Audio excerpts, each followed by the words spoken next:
I spent a lot of time in this place, but mostly out there in the audience. And I'm really happy to be up here on the stage, particularly with this bunch. This is the Wronglers.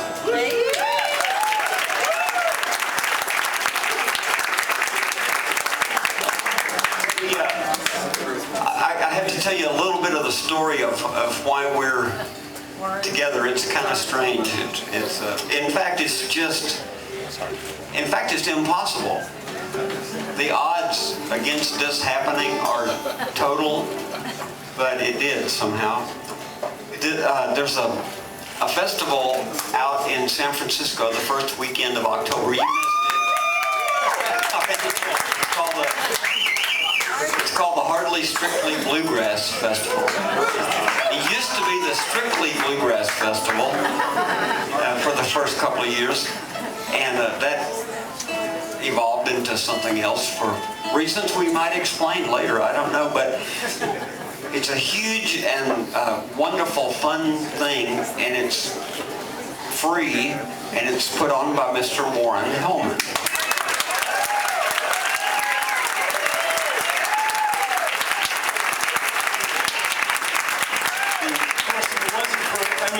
It would still be called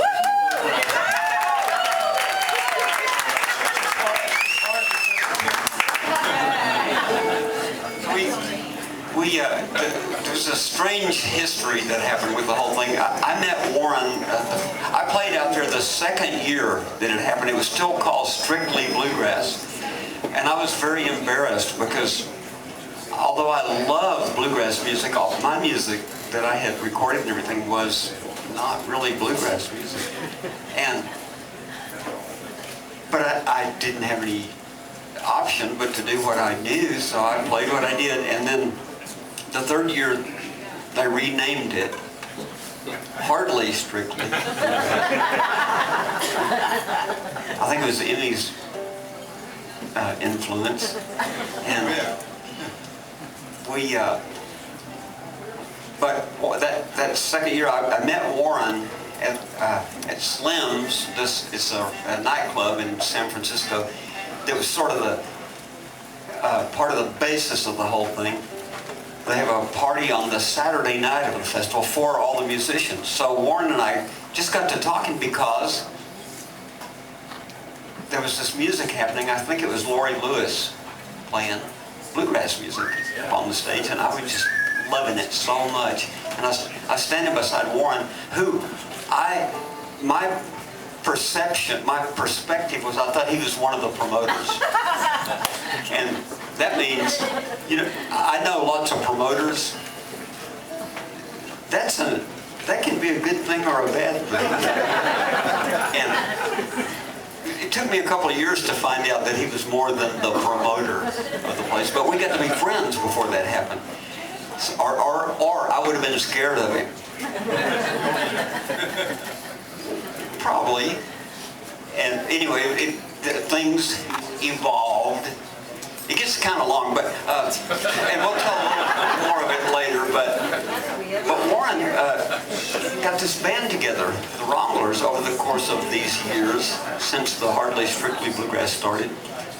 And they came to Austin one time, and by that time it had become an actual band. Let's see. Let me introduce everybody. Nate Levine on the guitar. Bill and Crystal Martin. The four of them were the original core of the thing. They were taking lessons from Jody Stecker. Jody Stecker. And Jody at some point said, okay, now you're at the point where you have to start playing with some other people to become any better on your instrument. So they had this little band. Then they brought Colleen Brown in, who was Warren. Downtown Colleen Brown, she's Warren's assistant in his... Was. Now she's his boss.